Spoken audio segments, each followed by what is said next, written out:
What is going on, everybody? Russ989 here with another video. Today we're working on the Honda Pioneer 1000 trifecta build, and we're going to be installing these coil spacers. I went down to the local steel shop, had them cut, then brought them home, cleaned them up, painted them. And so what a lot of guys are doing is the one up front will be about 1 inch, the one in the back around 3/4. I've decided that I don't really mind the way the machine sets right now, so I went ahead and did 3/4 on front and back, so it should kind of maintain the same look, just a little bit higher. That's what I'm hoping for. So what we're going to do is we're going to get the machine, we're going to jack it up, we're going to take the tires off so that we can get these shocks off, and then we're going to have to compress them. So hang tight, and we'll figure out how we're going to compress these coils. All right, so we got the first shock off. There's nothing too terribly difficult about this. All we're going to do is we're going to compress this spring so that we can slide this tab out, this silver keeper tab, and then we got to compress it just enough that we can put this on there and then put that tab back. It's really that simple. There's not a whole lot to it. I bought these compressor expander tabs because I couldn't find a coil spring tool that would fit these shocks. So we're going to try that. I mean, I could have found one online, obviously, but I'm not going to wait to do that. So we're going to see if we can rig something up. If not, we're going to do the ratchet strap technique. I've done it before. Don't really care to do it, but have done it before, but I don't recommend it. So just saying that now. If you tear something up or hurt yourself, it's really not a good idea, and especially if you're not mechanically inclined, do not try that. A lot of bad things can happen. So let's go over here real quick. You're gonna need a 17 millimeter to get your lower and upper shock bolts out. There they are on the floor. And then also, while you have everything off, it's always a good time to retorque your wheel spacers if you have those. A lot of guys Loctite them. I never have Loctited them. I've never had trouble. I've had 3 sets of wheel spacers. I always just make sure I check the torque on them, make sure they're torqued down. Also, if you have Super ATV arms, it's definitely the best time to get in there and grease those. So we're gonna see if we can get this thing compressed and get this thing on. All right, guys, so we're back. The shock is off. We've got the keeper ring out. Now, just a few things. So this rests right here once the shock comes back when we let the tension off. And even with, once you put your spacer in there, let's see if I can get this one-handed. Okay, so when this gets up here, this thing, the spacer itself, will still have some slop where it can kind of move around. And so what I'm gonna do is, I've got this rubber bushing. I'm gonna take and I'm gonna cut it in half. And then once I cut it in half, I'm gonna come in about 1/8 of an inch on each side of the cut. And I'm going to trim that down. And then what'll happen is it'll actually sit down in this spacer, and it'll keep it from kind of just moving around. Now, it's not gonna move a lot because it's under tension, but I would rather do that on the front end than have it moving around a little bit. And like I said, it's not gonna move around a lot, but I've got these. I don't even remember where I got them from now, but might as well use them up. So we're gonna do that and get it installed. All right, so when you're all done, it should look about like that. And so now the key is to just get all that installed. So we'll put the spacer on, and then I'll have to put the camera down and tuck those in there, and then we'll get it back together. All right, so we're all back together.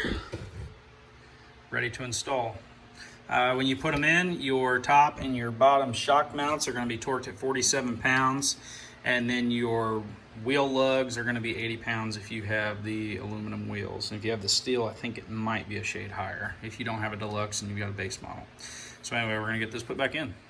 All right, so we're touring to the rears. We got the front done. It's looking really good. We can clear a 5-gallon bucket. We even got some space. When you're using ratchet straps, don't use thin ones. Make sure you have good ones.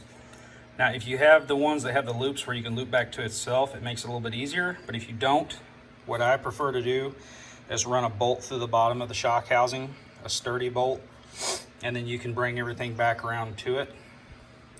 And then you need to apply even pressure going while you're pulling down. And so we've got this one set. We've got just a little bit of slack there, not much, so it won't slam, and that's really important. You don't want to have a whole lot left. You just want to be able to get that all in there together. That way when you let it up, it's not a big deal. Now when you let it up, it's probably going to be crooked. Then what you want to do then is you just kind of tighten back down just a shade. Then you can get it adjusted and let it back up. So we're going to do that, and then we're going to get it put on. Okay, so we got it all done. I didn't video it, but it did jump over, and we ended up having to tighten it back down and straighten it out. But once you got that, then it's just time to put it on. I'm going to double check myself, but they should be the same. It should be 47 pounds on the top and the bottom mount. Then it will definitely be 80 pounds on your spacers and your aluminum wheels. So we're going to get this thing put back on, buttoned up, and we'll see the finished product. All right, guys, so here's the finished product. We've got the front and backs on. As you can see it in there, there's the spacer. And then here on the back, there's the spacer on the back. I forgot what the rear measurements were, but when I started, I measured the front, and I was at about 12.5.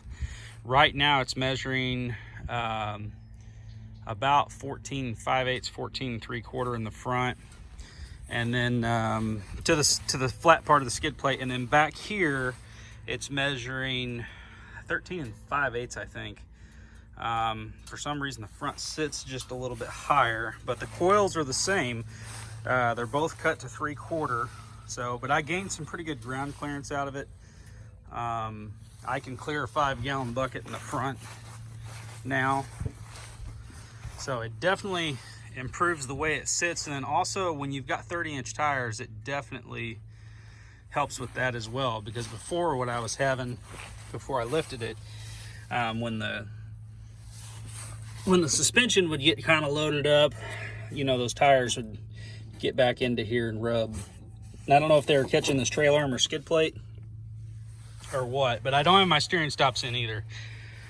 But, you know, overall, I'm pretty pleased at how it turned out.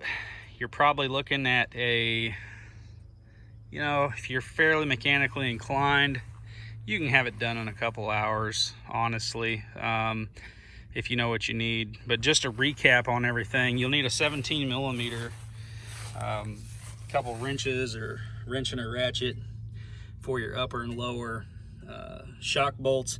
That's on the front and back, it's the same. And when you get done, you torque both of those, top and bottom, to 47 pounds. And then your wheel lugs are going to be 80 pounds. But I definitely recommend doing it so far. I mean, I've only had them on for about a half hour. I went and did some riding, made sure it all kind of settled out before I measured it. But I think it definitely gives it a better look. A little more room up in the front on the wheel well, and especially in the back, because it was a little lower before. I should have taken some photos to put in the video, but I didn't, so I'll try to find some. But anyhow, that's all there is to it. And if y'all have any questions, post them down below. And please hit the like button, please subscribe if you like the videos that we're putting out. And until next time, keep the wheels rolling, guys.